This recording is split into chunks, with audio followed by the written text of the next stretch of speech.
Bonsoir Clémentine Thiebaud. Bonsoir. Alors, vous avez été tirée au sort, désignée par le sort d'ailleurs, comme dit la justice, pour devenir juré en cour d'assises, je le dis bien cette fois-ci, assises des Bouches-du-Rhône. Et alors, pure coïncidence, vous connaissez très bien le milieu, en tout cas plutôt bien le milieu, puisqu'avant d'être journaliste, vous êtes passionné de polar et vous avez même créé un site noir comme polar. Et donc, le voici, votre livre, en votre intime conviction. Vous nous plongez dans les coulisses de la salle d'audience pendant une semaine avec vous. C'est un témoignage très rare puisqu'il y a très peu de jurés qui arrivent ensuite à finalement raconter leur expérience à l'issue d'un procès. Et d'ailleurs, est-ce que vous avez dû demander l'autorisation à la justice pour raconter tout ça? C'est plutôt très secret habituellement. Alors non, je n'ai pas demandé l'autorisation, dans la mesure où c'est un procès public, donc là, les faits sont connus et n'importe qui peut y avoir accès. En revanche, là où on est tenu au secret, c'est évidemment sur les délibérations. Alors, ce qui vous est arrivé, on parlait d'être tiré au sort, ça aurait pu vous arriver à vous, qui nous regardez, ou à moi. Ça peut vous arriver, oui. Et comment est-ce qu'on réagit quand on apprend qu'on va devoir devenir jury ? Ça, j'imagine que c'est très variable en fonction. Je parle de vous, bien sûr. J'avoue que j'ai eu un grand moment de flottement. Je ne savais pas si c'était une bonne ou une mauvaise nouvelle. Alors après, c'est vrai que donc moi, je suis journaliste et critique littéraire spécialisée en polar aussi et en reportage. Donc il y a peut-être aussi une petite voix quelque part qui peut-être une conformation professionnelle qui me dit que ça peut être une expérience intéressant. Mais après, à titre personnel, oui, je crois qu'on ne sait absolument pas où on met les pieds. Vous avez hésité à refuser ? Non. Est-ce qu'on peut refuser d'ailleurs ? On peut refuser, mais ça doit être pour des motifs impérieux. Sinon, il y a une amende, je crois. Tout à fait. Ouais. Je ne sais plus, 3 750 €, donc on ne peut pas refuser. Oui, ça peut aller loin. Sans raison valable, voilà. Alors, est-ce qu'il y a une sorte de mini-formation ? Comment est-ce que vous vous préparez à ce procès, si vous vous préparez ? Alors oui, quand vous arrivez sur place, alors moi je me suis un peu documentée en amont, pareil peut-être par des formations, ouais. Mais quand vous arrivez sur place, vous êtes accueillis par des gens du tribunal, un président, des avocats qui vous font une petite formation en accéléré sur les principes, un peu voir comment ça va se passer et qu'est-ce qui va se jouer. Est-ce que c'est impressionnant ? À ce stade-là, ça reste encore un peu abstrait. Et un peu théorique, même si, parce qu'ils sont encore sur des principes de justice, qu'est-ce qu'on défend, une personne ou un acte, etc. Et puis après, on rentre dans le vif du sujet. C'est ça, jusqu'au jour J, où là, vous dites, là, j'ai commencé à prendre conscience de la réalité des faits quand je me suis retrouvée devant les accusés, c'est ça que vous me disiez. Oui, c'est quand le procès s'ouvre, en fait, les accusés sont déjà dans le box. Et en plus, ils discutent avec leurs avocats et ils ont en fait la liste des jurés potentiels, parce que là, il y a encore un tirage au sort. Et en fait, ils ont vos noms, professions, et on se dit que là, c'est une espèce de face-à-face qui est en train de s'installer. Ils savent qui on est, et nous aussi. C'est un peu impressionnant, ouais. Ça.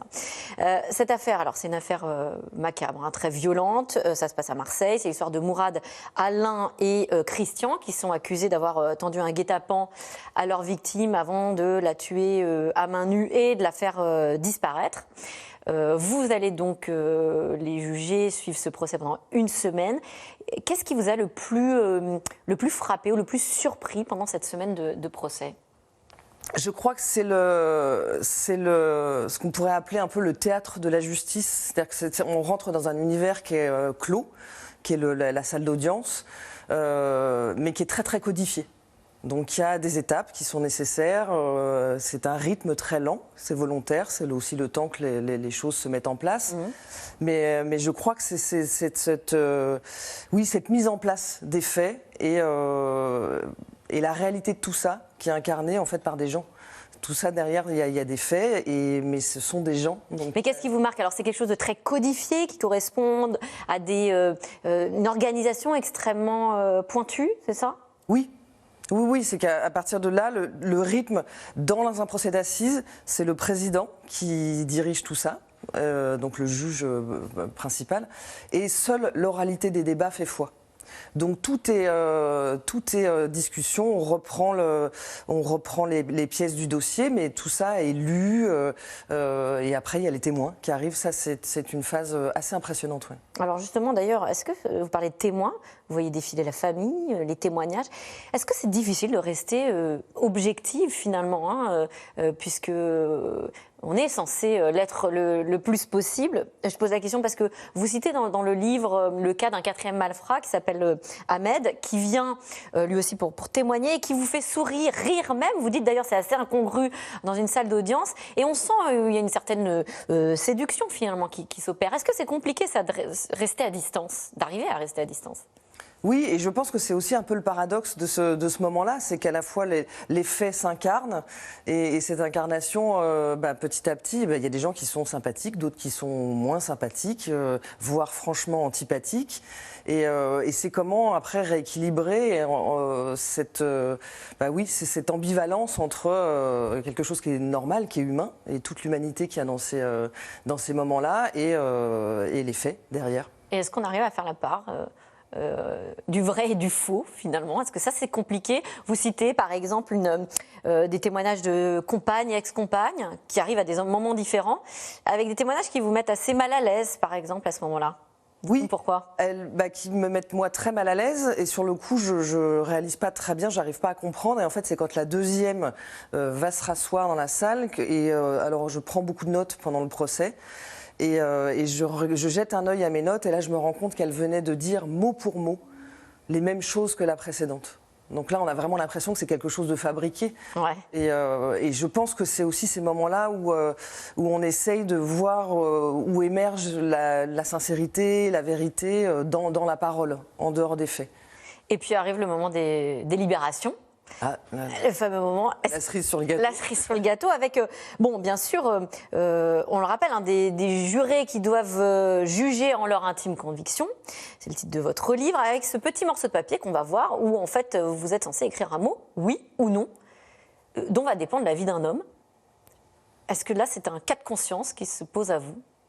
Qu'est-ce que vous vous dites à ce moment-là? Un cas de conscience, oui, je pense, et j'espère en fait, parce que je pense que je pense que le doute, toutes ces choses-là sont nécessaires à ce moment-là et plus que jamais. Mais je pense aussi qu'on sort à ce moment-là d'un certain nombre de jours où toute l'affaire a été déroulée, normalement posée à plat, et que là on est mis face à cette intime conviction. Donc je pense que c'est aussi quelque chose de très paradoxal, c'est que à la fois tout ça est très encadré, puisque y a des lois, on est avec des professionnels, on a eu accès à des choses objectives, scientifiques, cette fameuse preuve. Mais vous avez hésité? Cette dimension-là, ça je peux pas vous le dire.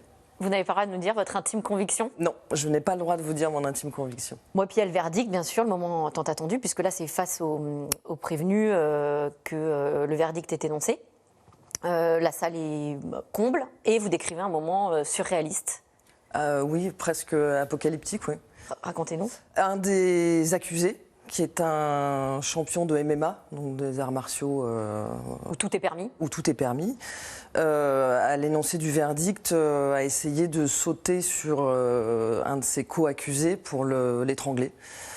Et tout ça a fini en rixe totale. Et bagarre générale. Bagarre générale. Alors là, le co-accusé a été exfiltré assez vite, mais en revanche, la garde, parce qu'ils étaient gardés dans le box par des gardes armés, cagoulés, c'est très impressionnant.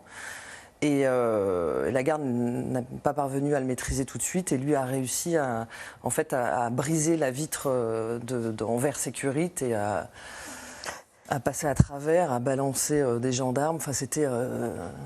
Là, on touche du doigt la violence, évidemment, dont il est question, mais aussi pour vous. Est-ce que vous avez déjà eu peur au cours de ce procès ou après? Je pose la question parce que les policiers vous donnent ce conseil, marchez vite à la fin de ce procès sans vous retourner. Surtout, ne traînez pas dans le coin la nuit. Oui, je pense que, alors à la fois il y a une sidération, parce que c'est un lieu où on ne s'attend absolument pas à ça, et puis à la fois c'est très concrètement ce dont il était question depuis des jours et des jours, des histoires de violence, etc. Donc quand on se retrouve, alors ils nous font sortir par une porte dérobée, etc. Mais quand on se retrouve dans la rue tout seul face à ça... Et on retrouve la vie normale. Oui, et là, la vie normale. Qui reprend son cours. Merci à vous, Clémentine Thiebaud. toute l'histoire de ce procès dans En votre intime conviction. Merci Merci. encore. Bonne émission à vous. C'est tout de suite, c'est dans l'air.